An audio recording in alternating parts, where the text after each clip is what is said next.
What is up, everybody, and welcome back once again to the Don't Shoot Disc Golf podcast. This is episode number 64. I am your host, Harry Messenger, and I want to give a massive shout out to the sponsors of the show, who, like always, are the ones making it happen behind the scenes. Massive shout out to London Disc Golf Community for sponsoring the YouTube stream and making that part happen. Check out the description and check out their show if you're watching on YouTube. And if you're watching anywhere else, and to everybody, thank you so much to Disc Golf UK for sponsoring the podcast. I hope everyone is doing well. If you give this show a like and a share, that would really help me out. Going to be picking it back up again, doing one every 2 weeks with a different guest, all the way through the winter. So yeah, looking forward to that. And speaking of guests, we've got this week's guest with us tonight, and he is the one, the only Richard Hatton from Disc Golf UK, and he's here to tell us some stuff and to catch up. So welcome back to the podcast once again, Richard. Thanks for having me back on again, Harry. Of course, my pleasure. I think you might still be the most frequent guest, even if it's been a little while since you've been on. Am I really? It's been a very long time since I was on. It has. I was trying to think back when. Well, we pretty much did a show every single week for the first full year, and then we've only done 12 shows since then. So, right, okay. So we've been doing it a little bit less often. Throughout the summer, when everyone was incredibly busy, it was somewhat less popular to watch on a Thursday night when people had better things to do. But I think as winter picks up, there'll be more and more people coming, kind of snuggling back up and watching a podcast on a Thursday night. Yeah, absolutely. Without the sunshine, it's getting dark early. I know. Tell me about it. I'm getting out of the office and walking to my car, and it's already dark. So.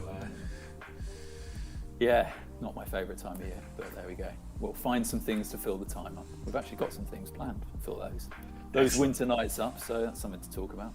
Good. I can't wait to get started. Hello to Shane, thank you for sharing the show, and hello to Tom. If anybody else is about, pop in the chat, say hello, and we'll give you a shout out as well. I'm going to be interacting with you guys, of course, as always. What are you thinking of our new graphics, Richard? Yeah, very nice.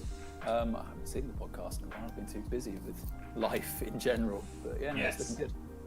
Yeah, we've got our topics on the screen now, so that it was a requested feature for somebody who was watching later on, wanted to be able to skip between the topics. Okay, good idea. So now you can scroll through the video and kind of see what we're going to be talking about in the podcast. So there you go. So yeah, I guess the first thing, as always, we've done the sponsor shout outs. The next thing in the show every week is the UK Disc Golf news. So, what's been going on in the UK disc golf scene this week? Well, I guess the answer is not an awful lot, because we've started the run-in to what I like to call the UK majors. We've got the last two kind of big tournaments on the Bridge Tour coming up in the next 2 weeks, and then after that we kind of all cool down a little bit for Christmas, and we do some off-season stuff, and yeah. So one of the big things we've been doing is of course the registrations have been open for British Championships, which has been dominating my life at the moment. I've been handling all of that. We're of course the British Championships, one of the only tournaments that's invitation only. Not invitation only, but the normal way that most people get invited is that. I've got somebody saying that the show has frozen on Facebook. That's not what you want to hear. Looks okay at my end. Yeah, it looks fine. Give it a refresh if it's frozen for anybody. Give it a little refresh and it'll be all good. Richard's camera now has definitely gone though. I'm still seeing myself, but I'm not seeing myself on your screen. There you go. There You're back. You're back. Again. This is a focus on tab thing. But yeah, what other news has been going on? So the British Open's on this weekend. Yes, we'll talk about that in a little bit. Gillies tournament that's been run by Matthew Wright. So I think that's the first PGA tournament at Gillies, which I might even make an appearance at. I've actually just registered for it just before we've been speaking. So I'm actually going to play in a tournament. What's that all about? I think the last one was one of Matthew's back in May. Or even before that. So yeah, looking forward to that.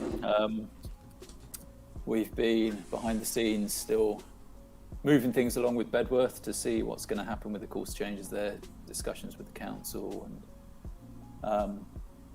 can't remember even if it was this week or the week before. I've had meetings lined up. We've been talking a fair few different things. There's lots of stuff up in the air there, but they've been very accommodating so far, which has been nice. And can't remember if I even said it publicly. We met with the bike track people, and they've made some changes to hopefully allow us to keep a couple of holes in there. So we're going to see once the work is done. But they were very accommodating when we went around and met them, and have changed the layout, changed the flow. So yeah, it was all very positive. So thank you to everyone that got involved in trying to rally a defence, really, because it made a difference. You know, how noise made a big difference. Behind the scenes, there was some scrambling going on, and there was a lot of pressure coming down from above, which has hopefully allowed us to get more for the area than could have been originally hoped, because it was looking a bit bleak for a while. But nice. Yeah, there were some people getting together a number of good stats for us that really helped to push things, and just rallying around getting hold of local MP, getting hold of local councillors to really put some pressure on that. It made a big difference. So don't ever take no for an answer. There's always a way. Good. So yes, just trying to work out how best to sort things out for the future. So I don't want to make the mistake of thinking this is the last time we're going to come up against changes and plan for that, because I'm pretty sure there are going to be other restrictions on the course coming in the next couple of years. So it's trying to plan for that and put together the case now for the future. But that makes sense. Yeah, that's more of behind the scenes news. But good. Well, no, that's good, because we were very upset. A lot of people were very upset to hear that, because Bedworth has obviously been a huge part of the UK scene, especially like running big tournaments there, running British Champs last year. Or was it British Open? One of the two. And there was match play there, wasn't there? Was it British Champs as well? Yeah, we did, because we had it was kind of last minute put together, and managed to see the tournament. Yeah, I think it was Champs. Yeah, it was good. Yeah, it's nice to get to play some big tournaments there. So hopefully we can keep hold of some of the. For the local community, that place has brought so many people to the sport, and it's just exploded so much in the last couple of years. And yeah, what we haven't done well is tell the local community about it. It's become an organic thing where people brought themselves to it, but we've never really shouted it out very loudly.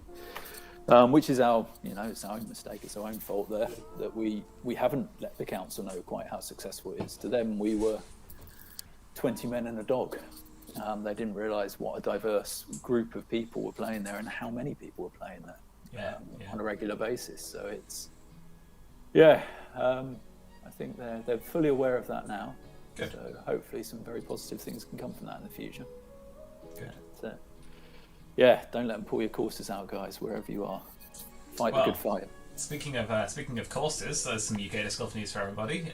So Manchester Disc Golf's long-running project, Lilford Park. I'm gonna get the wording wrong, so don't take anything I say for quite as like legal terms or anything. But whatever the lease or contract is that lets us have access to be able to install things in the park is in place now.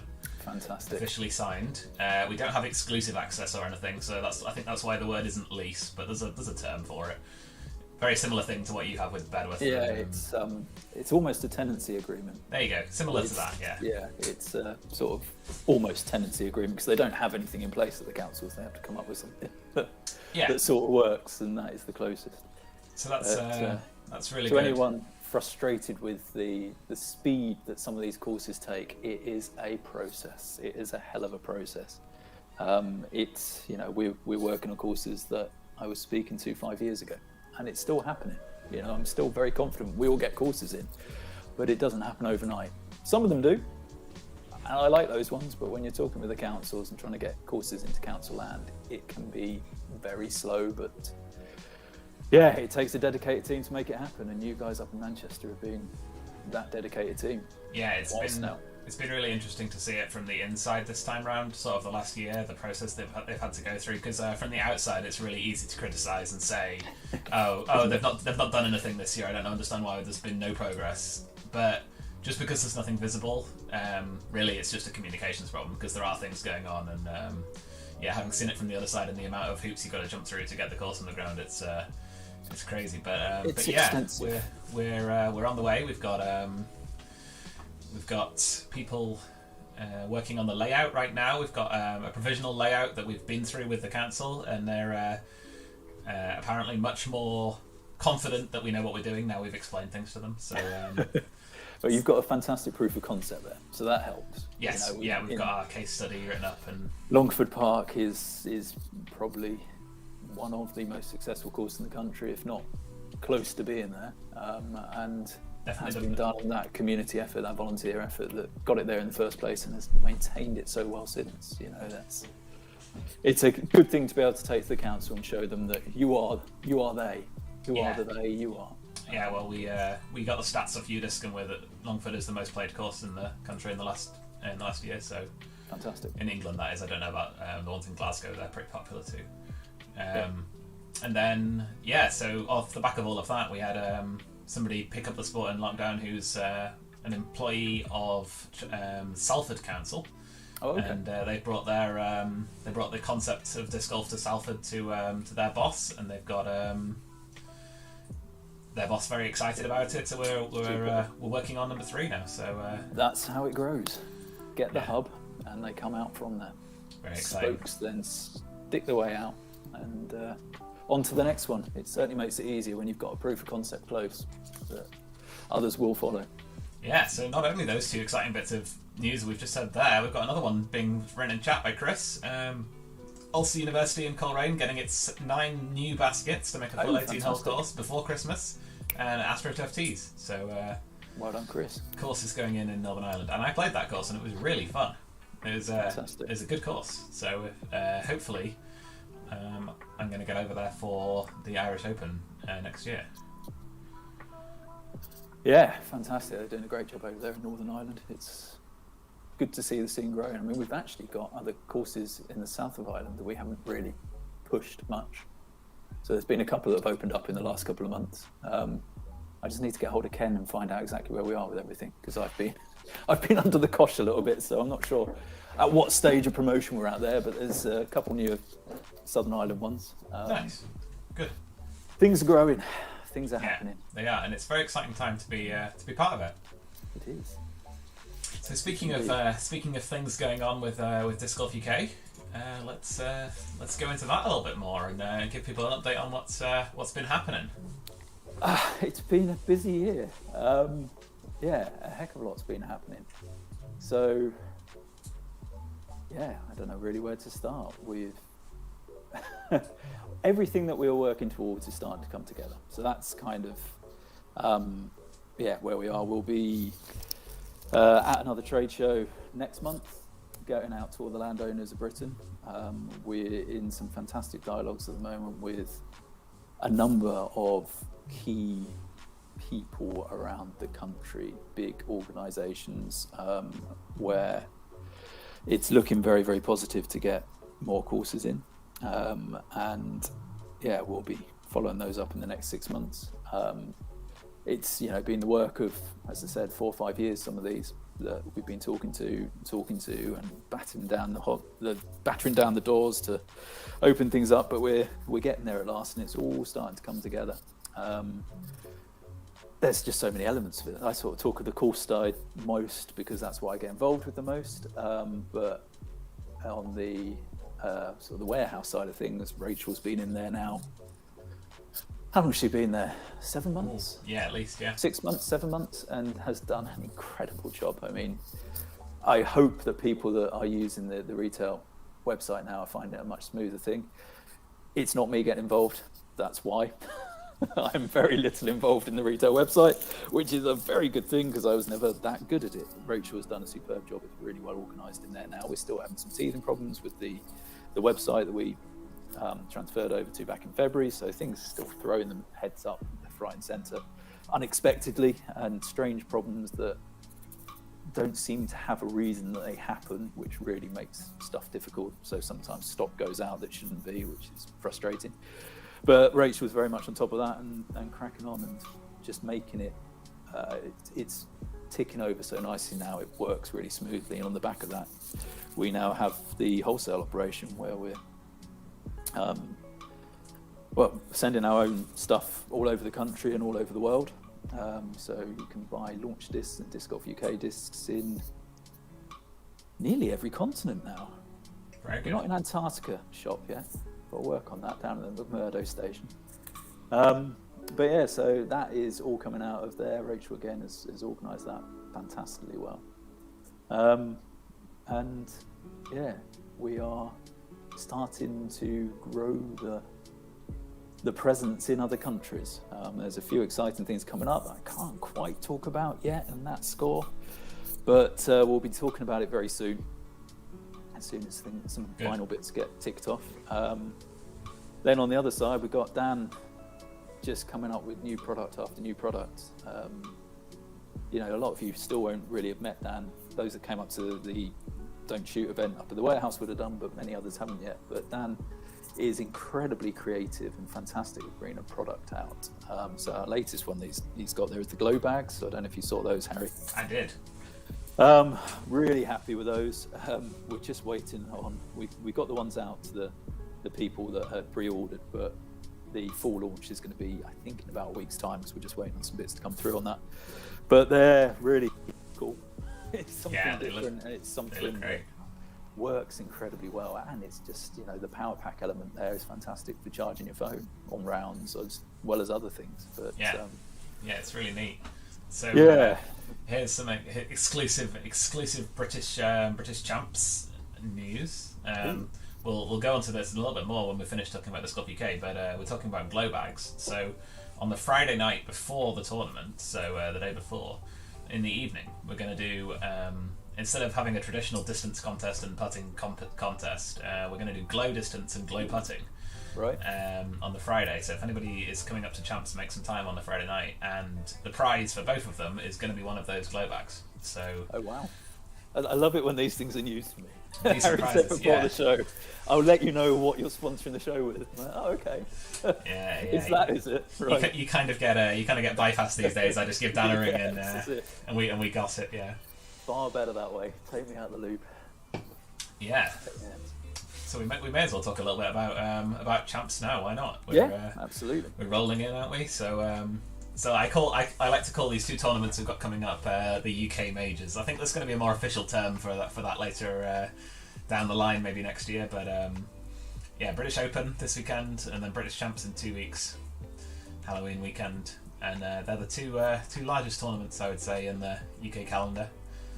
And British Champs I've been getting involved with this year, so a lot of you will have been seeing on my social media that I've been plugging them a lot, spending my evenings and weekends delving into building the website for it and building all the registration process, and we got it down to quite a fine art this year, which is nice, but still a little bit of work behind the scenes, annoyingly. Like it's not all automated yet, but froze for a second there. But we got a lot of things sorted for Champs these days, and Disc Golf UK are going to be the title sponsor, presented by Disc Golf UK. Okay, great. So, again, it's like. Ooh, Rich is having a few internet issues right now, but am I? You are, but yeah. So Disc Golf UK presenting the British Championships Invitational. We have to be invitational officially this year because we've got so many people coming that are qualified that it's no longer an open event apparently. Right. So we're an XB tier. Going to be some nice added cash for everybody in the open divisions to win. Some good voucher prizes for the AM divisions, and of course Disc Golf UK portable basket as the first prize for all of the AM divisions, all 4 AM divisions. Wow. So getting some baskets out of there. Yeah, we've done some good sponsorship deals. So that's good. And then what else is there to announce about Champs? There are still actually some places left, which will be The invitation process so far has invited everybody who's been a full member of BDGA, so the paid members. So I'm waiting for a few more people to accept or reject their invites, and then there's going to be a couple of places remaining. I think we've got 81 paid up for champs now, so there's 9 more spots remaining. So if they don't sell to full members, they'll be offered to the Manchester locals who've got the most points. Who weren't full members will be the next group who qualify. Okay.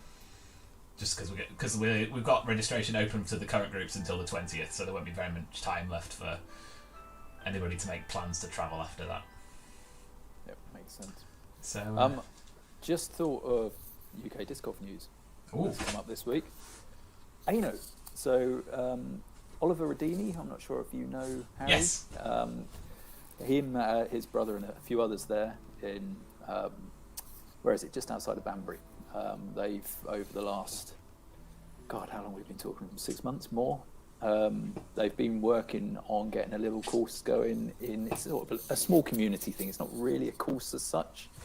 It's 3 baskets, 3 tees in a small community park in a tiny little village called Ano. I think that's how you pronounce it. I'm never 100% sure. And they've got that installed. I think they got the baskets in last weekend finally. Tees are all in, so it's there ready to play. And yeah, they've done a brilliant job getting that together, getting it in there and getting it going. So that's another little one that we'd forgotten about there. There you go. I'd written it down on my list and then just totally missed it. But hey ho. That's always the way. But yeah, so British Champs on its way. British Open this weekend at Yes. the wonderful Quarry Park. I'm very excited. You playing? I am. I'm headed down on Saturday morning very early. Ooh, nothing Yeah. like setting yourself up for it, is there? We've got a 2-hour drive. got a family party on the Friday night, so Right. be leaving the party at 11 or something, going to get a little bit of sleep, and then heading down the motorway to. It's the way to set yourself up for a tournament.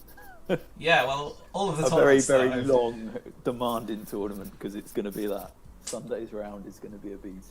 Yeah, looking forward to trying out those new holes. I've played them in a very early form, but not when there's actually been obstacles in the way. Just when it was throwing your shots and then Noah saying, "Oh, that would probably be OB," which was That's basically everything, yeah. which is always useful. But for anybody, No, they're shaping up lovely, those new holes. Yeah, they've really come together. You can see Dell's vision for it with the planting that's going on there, and what he's done with sticking the big dead trees in the ground has really given it some shape. And Ali and him have been putting in so much work. What I can't believe every time I step foot on it is it was a ploughed field a year ago. yeah, And it's it evolved now quickly. feels like it feels like a field that's been like that for a really long time. You know, the grass is in really nicely, and it's lovely actually. It's really nice to get up there and play. To just hope it's not windy, because if it is, it's going to be brutal. But, Yeah, it's quite exposed, so hopefully. yeah, and it's swirly, and it sort of comes up the bank off the river. And if your disc gets above the hedge line, you really don't know what's going to happen next. So that'll be my top tip. If there's wind about, keep it low. Because as soon as you get above the hedge line, you have no idea. Yeah, it's certainly going to be a little bit of an interesting one for me, because I'm not going to get to practice them before the tournament, and we're only playing them once, so you don't have that chance to dial them in. So I don't think anyone's going to have the chance to dial him in, Harry, to be honest.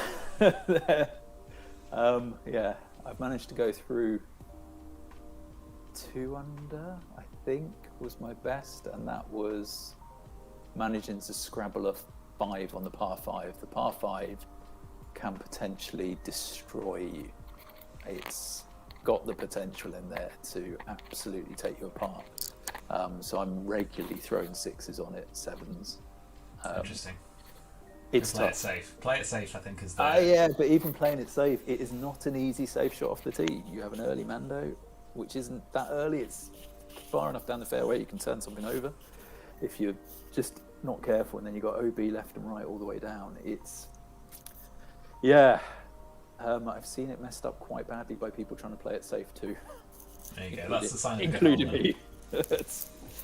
Yeah, no, it's a challenge. It's definitely a challenge. But Good. it's looking lovely. And playing out the whole, I think it's 22 holes. Yeah. Is that right? That's what the 22 T holes. sign said, yeah. Yeah, I know Tweedy was out there today, and I think it was a tough. I think they played it around twice, and it was long and tough. So yeah, but it should be fun. Yeah, very much looking forward to trying it out. First time in competition, those holes will be played. Yeah, cool to get to be there for that, because they're going to be part of the course for a long time to come, I think. Yeah, well, the longer term plan is to create an 18 with them. I think, well, to have them smaller tournaments, all the lower course we use, and all of that will be used as a short course, which happened the other day, I believe. Yeah, they're doing it on Saturday. Yeah, are they doing it Saturday as well? Okay, Yeah. Because it was trialled before and it worked really well. So you had families going out and playing on the short course up on the top there, which is a really fun little short course. And then the main course was just used as it always is. But come those bigger event times, Dell's got, I think it's an 18-hole layout in mind, which is going to be long, tough and challenging, but... Exciting. Yeah, very exciting. Yeah, a little bit of behind the scenes for you there. We had to completely rebuild the booking system to facilitate being able to have tee times generated separately for the short course and the full course. Because obviously they were synced before. Yeah. So we've rejigged the booking system and we're up and running with that, I think. Fantastic. Yeah, no, it's great. It's great seeing those developments. That and Gillies down the road and all the things he's got going on, which has been going really well. How many people know that you've got day rates at Gillies now? Because I don't feel it's knowledge that's out there in the ether very well. Yeah, it was kind of soft launched. Yeah, I've been asking Matt to push it a bit more. So if he's on here, I need a social media post that I can promote. Yeah. But for anyone that doesn't know, you can get up to Gillies now. Because over the summer, the issue was the car park can only hold so many cars. So there were no day rates then. But now things have quieted off a bit. You can get up there and play all day. And I highly recommend it because you can get a lot of rounds in. Very much like Cotswold View, you can get around it quite fast. But it's just such a lovely place to play. Yeah, it's really great. Pitching up there for the day is, a lot of fun. And the work has started on the other side, so you can start to see the bones of some things coming out the trees on the other side if you fancy having a walk. Our first hole over there is starting to come together. Then there's the daunting brambles to look out for the rest of it, but there's another 10 holes coming over there. I think that's right. We know where about 7 of them are. Good. And there's some others to find, but looking for the early part of next year, hopefully to start bringing those together, but it probably won't be open properly until May time. Yeah, Gilly said the summer for a kind of being able to play it in a tournament level. So I was at tournament level. It might be a bit later than that, but certainly getting people out there playing it will hopefully be early summer.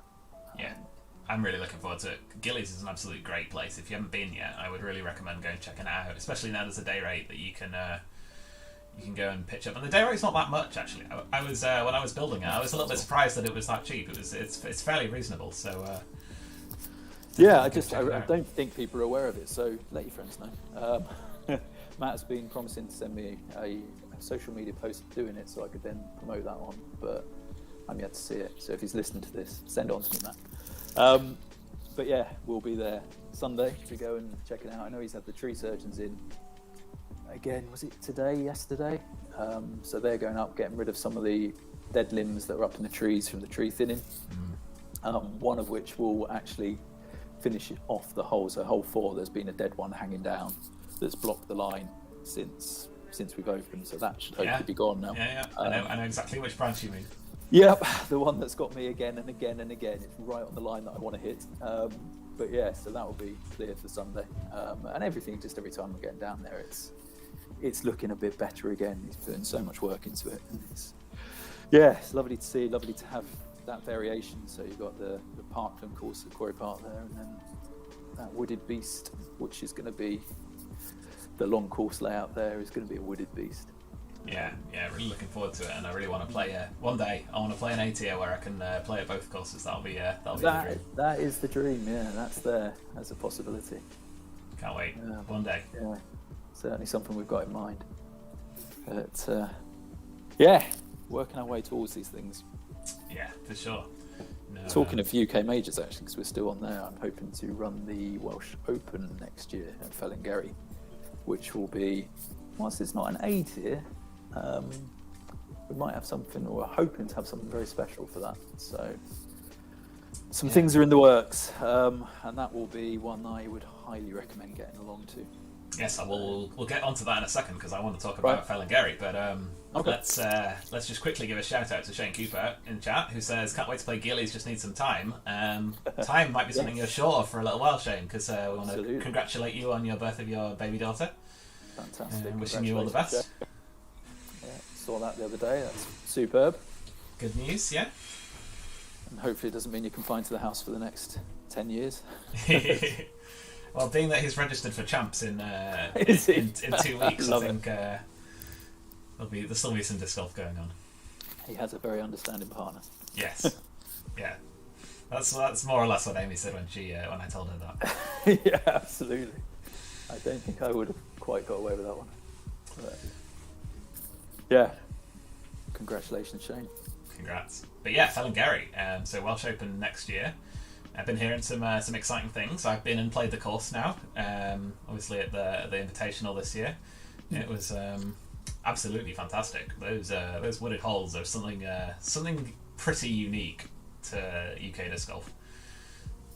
Yeah, and they're only going to get better as Alan just does, and Alan just makes them better. He's so fantastic at getting things done up there.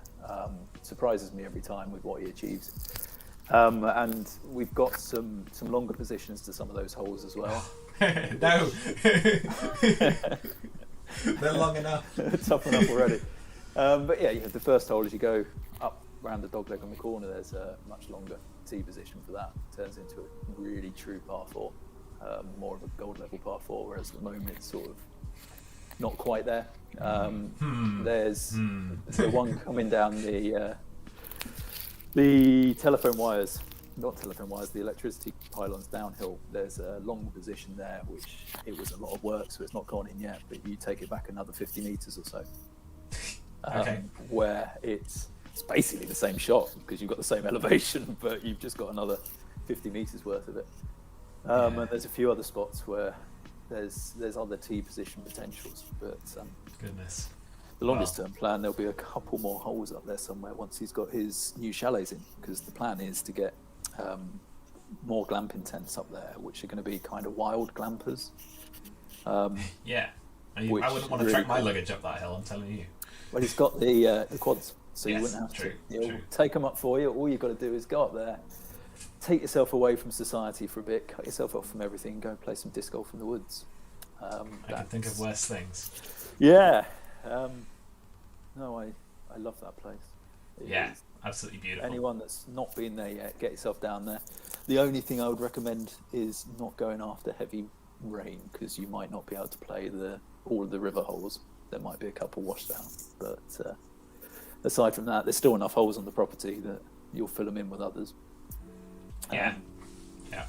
And it's just a beautiful place, beautiful food, beautiful accommodation, and and a beautiful dog as well. Yes, that always helps. Big old Chewy. Big old dog. Yeah, I basically had a heart attack because I was trying to putt on one of the baskets right at the top of the wooded hill. And you guys, when we say hillside, it's more like cliffside, really. It's a mountain. It's so steep. Somebody putted on that hole inside of circle 1 and rolled maybe 60 meters down the hill and took three shots to get back up again. So I actually haven't seen any rollaways. Oh, it was a bad one. Like, we didn't see a single one when Tweed and I have gone around there playtesting it. We didn't get any. It was bizarre. Like, we were expecting to just be rolling away all day long, and what Alan's going to do in time is put in some little berms to stop some of it, because you don't want to brutalise people. It's tough enough already without getting unfair rollaways. Yeah, I can't remember who it was, but that was a pretty brutal rollaway. But anyway, on that hole, I was putting. I was mid backswing, and then I heard this sound, and I looked up, and Chewy barreled his way down. He was in the ferns above the basket. Right. He just barreled his way out of the ferns into the middle of the green, and I was like, "All right, hello." Polar bear attack. Yeah, exactly. Which it's quite unnerving seeing something that large coming out of the wilderness towards you. Absolutely. We've got Derek in chat saying, take a walking stick or pole for the woods holes. That's not bad advice. It's not. You don't need to be his age. Yeah, when we say... Words to all of us. When we say woods holes, there's really cliff holes. They're so steep that you're zigzagging your way up them and scrabbling and... Yeah. From the start, my biggest concern was we would not be able to make anything safely playable up there. But it's still not finished. But what Alan is doing is making it safely playable. It was when you played it, but it can still be improved on, and he is improving on it. So little banks, little things to stop people sliding, and the big thing that I love, and Derek needs to do this on hole 13 at Quarry Park, if you're listening, Dale, which you are, a straight path across the bank. It makes such a difference on the legs, rather than having to walk across the slope. Just to be able to walk along a flat path on the slope. Having those that little path cut touches. in, yeah. It makes a hell of a difference, Dale. Hell of a difference. You know it. Cut yourself a path. Yeah, I did like that. It was good. And then those little touches make the difference. Yeah, and the course owner was very willing to listen to feedback and stuff and wants to make it great. So we told him benches on the high up hills on the woods holes and more stairs, and he said, "Oh yes, let's do those." So he's already on it, as far as I'm aware. I'm pretty sure I've seen him putting quite a few of those in. So yeah, the beauty of Alan, you say do something and it's done. it's just straight away. He's there the next day. And yeah, it's very refreshing to work with someone like that. Yeah, really good.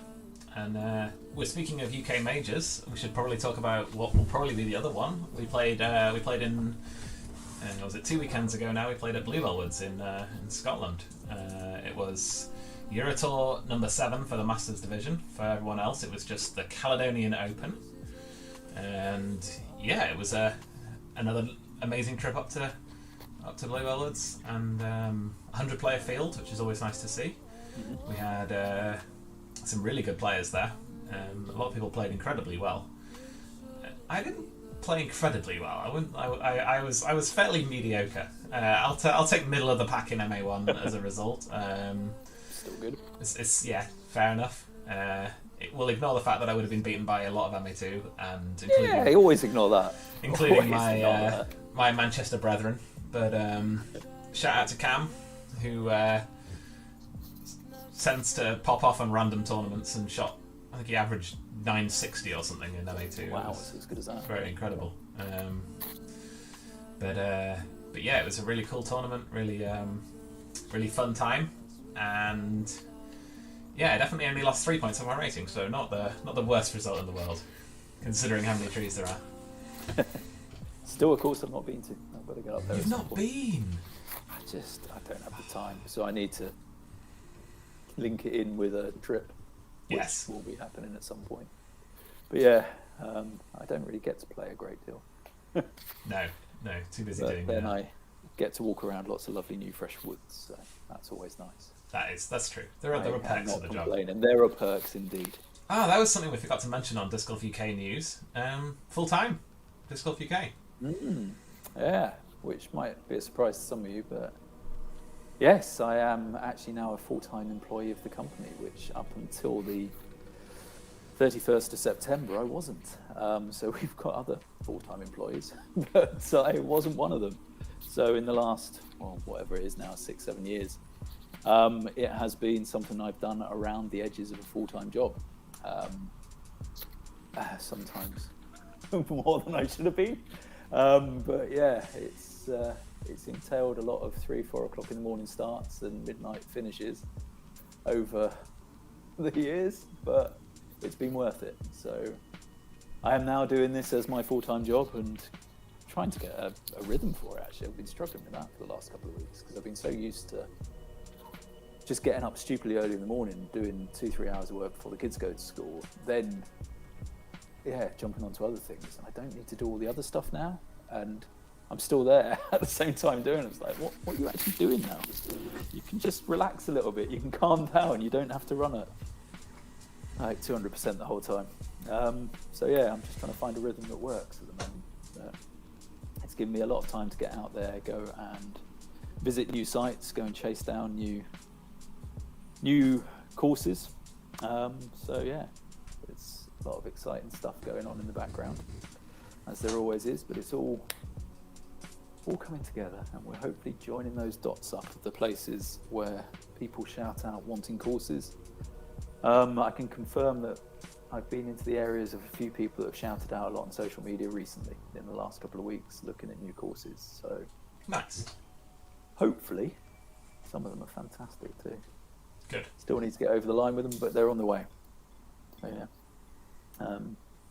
But it's also, it allows us to push on with a load of other stuff as well, and things that we're wanting to do is just get more courses in the ground. So that's something anybody that's got any wish to do it will find a way of helping you. So like the ANO course, we matched funding on that, so it cost them hardly anything to put the course in the ground. We're trying everything we possibly can to put new courses in. So we've got more membership courses coming. We've got a couple more signed off this week that are going in around the country. We're just basically trying anything that will work. So something we've been discussing today with Dan was white label stuff on our baskets. So if you don't want a big DGOK logo on there, but you want to put our baskets in, if you're another retailer, we're more than willing to put your logo on the top there. We don't want to stop courses going in, and we're providing really good quality materials cheaper than anyone else can get them anywhere. So we just want to give people the opportunity to basically, for cost not to be an issue. Nice. It shouldn't be a problem. That should not be the problem, that a course doesn't go in. It should only be bureaucracy that's stopping it, and bureaucracy can be overcome. So yeah, we're looking at lots of things to just basically get it out there so people can get it playing. Everything from little 3-hole courses to 18 holders or more. Yeah, it's cool. Or more. And yeah, like you said, there is funding options out there. There's if you can't get your cancer grant, you can get your membership course. If you can't get your membership course, you can crowdfund. Like I think we're going to be able to write up Lilford Park as a great example of that, because we've passed 3,000 crowdfunded. Yep. So it's definitely possible. Yeah. There's so many ways of doing it. The costs, they can be dealt with. It's just getting permissions. That is the hard bit. And hopefully that's something I might be able to help with a bit more, because I was struggling. A lot of people get in touch with me wanting to do that, and I try as much as I can to give advice to get in contact with councils on behalf of people. But it has been a struggle over the last couple of years, especially because I've had a lot of other commitments. But now with less of those, it's something I should be able to help with a bit more.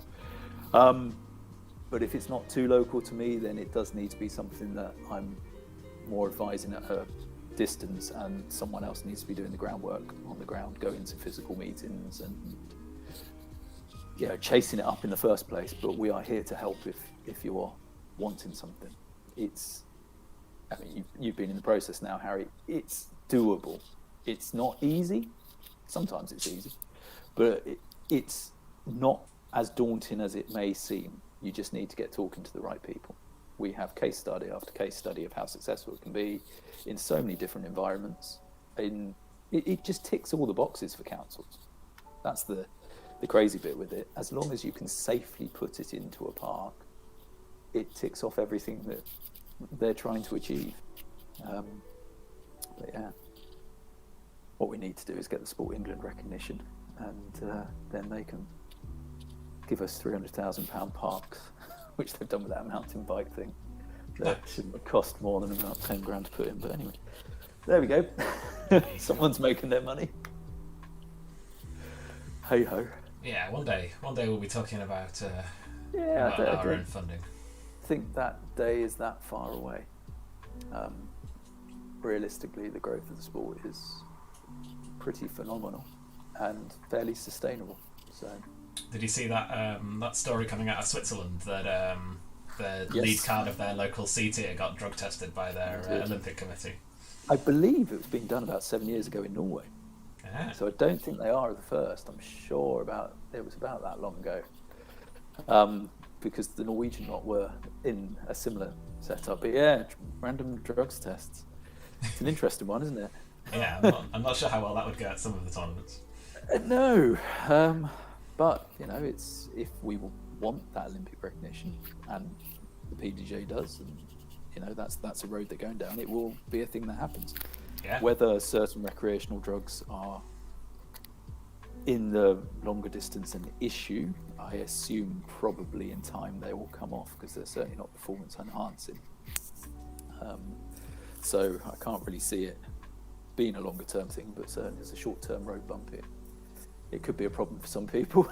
But but we like to call our MPO players professional athletes, so I guess that comes with the territory. Yeah, in some that's ways. a longer conversation, isn't it? Yes. There's certain levels of professional. But, what we want to do is try and get some that actually can be called professionals, and there's a fantastic thing going on in Europe at the moment that is creating professionals, and has actually surprised me with some of the stats of how many actual professional players there are now who are full-time disc golfers. Yeah. They're not anything else. They're not funded by other jobs. They are purely earning a living, and a good living, from disc golf. It was, I think, 25 or so players this year in Europe, which surprised me. I didn't realise we were at that level. And that's with some Europeans over in America as well. So with next year's European Pro Tour, what's it called, Harry? Yeah, European Pro Tour. It's European Pro Tour, yeah. With next year's European Pro Tour, that is their big goal, is to create more of that, to actually give people a platform to work from. So their video is that platform. They're going to do a fantastic English commentary video. I mean, the video production has been superb so far. It's now going to have English commentary for everything. They've got live and post-production stuff, and it's going to be giving that platform to people to bring the sponsors in, to bring the outside sponsors in, and give players that chance. So it's something for our, I'm going to say younger players, because I think probably a lot of the older players may have passed the opportunity by now, but it gives something our younger players can aim at. And you know, even say Joe O'Brien, the way he's playing at the moment, there's potential in there. There's real potential. He's playing at such a great level. Noah has something to strive for, and they're still of an age where they're young enough to do it. And it's quite exciting what can possibly be achieved there, because it's logistically going to be a hell of a lot easier than trying to do the same thing in America. Yeah, definitely agree. Just the scales of it are, you know, it doesn't take a lot to get around Europe, where going East Coast to West Coast is, it's a trek over there. So I think it should give a really good platform. You might need to learn some Finnish to get around, but it gives something for our younger players to have a look at. And actually gives us something to say to those younger players going out on the course. You know, there's a genuine opportunity here for you if you dedicate yourself to it for a couple of years, give it a go. You could be going out there and doing something quite special.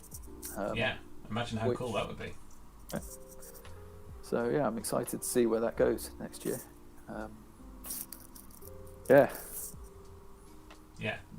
Really cool. And even in the shorter term for the pro athletes, the chance of going over to the States and touring for a year and stuff is even realistic as well. Like just look at what Kristen Tatar did this year. She went over for less than 2 months and came back with like 20 grand or something. Like I did enjoy the memes when she got stuck at the airport in, where was it, Serbia or something, on the way out this time. Yeah. And you had the pictures of Paige Pierce there at the toll booth, not the toll booth, the passport booth, stopping away. Yeah. Because I think when those three go over there and start, but they might not even be just European Pro Tour, they might stay here, but if they do go over there and compete regularly in the States, it's going to be a big challenge. Certainly, the top FPO players there. Certainly, just look at the scores from the Throw Pink Women's Championship. I think it wouldn't even be outlandish at all to say that if Kristen had been there, she'd have probably won, because no one really played great out of the. No, absolutely. So. And it's great seeing players like Rachel coming through over here with a genuine goal in sight. The length of time she's been playing. Okay, great athletic background, but it takes a while to develop the touch around the green, the touch around the scrambles and what have you. She's got so much potential to develop into, and she's not that far off. No, I think it's in the sights. it's there as a potential, and it's a damn good career now. Yeah, top of the FBO division. think Rachel posted on social media this week that she's top 10 rated in Europe and top 30 in the world for women's disc golf now. So. And the way she played out at the championships this summer showed it wasn't ratings inflation or anything. She was there, absolutely, there at the level, which is it's brilliant to see. That's really, really positive. Exciting future. Very much so. Yeah, I'd love to see what some of the men's side players could do who are in the ultimate side could come over and. We've got Mr. McHale, haven't we? That has he needs to dedicate himself to disc golf rather than going back to ultimate. I've been hearing he loves his ultimate. I've been hearing very disappointing things from his friends. That he's going back. It would be a nice one to see come over and come on, Connor. If this gets back to you, you want to. Yeah. I mean, yes, there is a professional ultimate league, but I would say the disc golf is a lower hanging fruit. There's more opportunity there. And I think there's probably more prize money even in the UK disc golf scene than the ultimate scene. Yeah. But you're not going to be earning a living off our prize money. No. But although you haven't, you're not going to be earning a living off prize money in general. True. But you are going to be earning a living off everything that goes around it. So that's where the opportunity lies. And those that have a bit of social media savvy have great opportunities out there. Definitely. Something I keep saying to Noah. Get better on social media is more beneficial than getting another 5 ratings points. Yeah, well, I mean, if this chump over here can post to social media every day for 94 days in a row, then Noah can manage more than 1 post a week, which he hasn't even managed. Has he managed 1 post a week? Where were they? That was his claim. He managed it for 3 weeks in a row. Then he got bored. Yeah. But, we'll get there. Yeah, I mean, there's serious business there. There Definitely. really is serious business there that it doesn't take that much to achieve. But something for the younger ones to look at. And I can manage the social media side, but there you go, be a social media manager. This is a slight problem. You also have to be a bit good at disc golf in order to do half of these things, which is where I slip up a little bit. But Yeah, we've got the excuse we came to it too old, Harry. That's what it was. Yeah. Had we found this in our younger days, it's still be mediocre, exactly. Over 900 though. That was nice. Is that always the aim? It was kind of when I first started playing, I thought I would never be able to get to 900. So no, it's a nice goal to go. It feels like a level. Oh, don't worry. That word sounds really derogatory, and it's not meant to be. But like a level of competence within a sport, it feels like a real. You can say you're a good disc golfer when you get over that level, because you are above the vast majority of people in the sport. Yeah. And so it's a nice thing to get past. Yeah, it is nice, and it's good having the feeling that you can go to a course and potentially play the course how it was designed to be played. Even if most in the UK. So. Yeah, I'm not going to go to many courses and smash my way around them and shoot 10 under par or anything, but like, give me a few practice rounds and I could shoot even par on most UK courses. So I need to work on harder courses then, Harry. Yeah, that's what Noah would be saying right now. Yeah, I'm working on a few. People will be. Hey, when we give you the full Gillies layout, that will. Yeah, I'm not shooting under par on that. I don't think I've shot under par on the short course yet. Have you not? I have only played 2 rounds and 1 with a berg though, so not really. No, fair enough. Not really had my chance, and I was nearly there. Yeah, there's going to be a lot more holes like hole 10. Just that will be kind of the level of them. Yeah. Nice. So, yeah. Looking forward to that. Good. Cool. Well, I think Richard, we've pretty much reached the end of the show. Fantastic. Thank you very much for jumping on with us. Oh, one thing I did want to say. Yeah, let's do it. Two things. Tweedy has been working on something, so hopefully, and this is not sort of nationwide, but we've run in the past, you've been there, the putting leagues, haven't done them for, 3 years now? Because of certain things in the world. But we are hoping to start that up in Coventry as of Monday again. We'll be putting out some... I need to speak to him tomorrow and see exactly what we're doing. But we'll be putting a sign-up sheet, and I think we should get a really good crowd going on there. So it'll be pretty much central Coventry, so it's easy to get to from north, south, east from there. All will be welcome.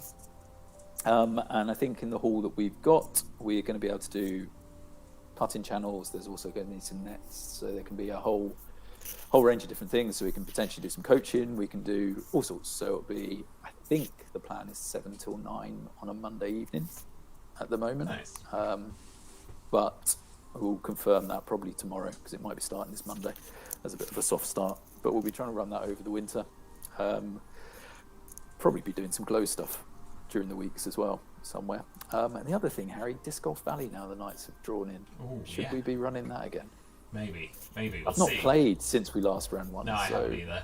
I've been out I of the don't know loop. what's going on in the game, but it would be nice to get those going again. I tell you what, one quite nice story that I had. I was watching somebody playing at Manchester on their own. Really nice lad, and I went up to him and said, "Do you want to play a few holes?" And he was telling me about how he got into disc golf, and he'd picked up Ultimate a little bit, but never really got that into it. And then he'd been playing Disc Golf Valley, and he got into disc golf from Disc Golf Valley, and it was really interesting because he was comparing all the discs to the discs in the game and stuff, and he had his full bag of Latitude and his Latitude backpack. There's the and, marketing right there. Yeah, you just needed to take a Latitude picture. jumped And, in so well. Yeah, we tried to get in there. Yeah. in early on, before it blew up. That would have been a good one to get a hold of. Hey ho. Yeah, But yeah, the marketing of it's fantastic. Shout out to those guys. Yeah. But no, we should probably do something with that again. That was always good fun. Yeah, we'll have to look at that after champs. I can't even Yes. think about Oh, something God, else no. until then. But I know the feeling. But yeah, I'd like to run that of an evening again. yeah, be good. Cool. Yeah. All right. Fantastic. Yeah, well, thanks for coming on, and good night to everybody. Yep. Thanks for participating in the chat and hanging out, and I will see you all in probably 2 weeks. Or no, definitely not in 2 weeks, because I'll be 2 days before champs. Probably in 3 weeks. Yeah. Maybe if you can survive that long. Yeah. Have a good night, everybody. See you later. Thanks, everybody. Bye bye.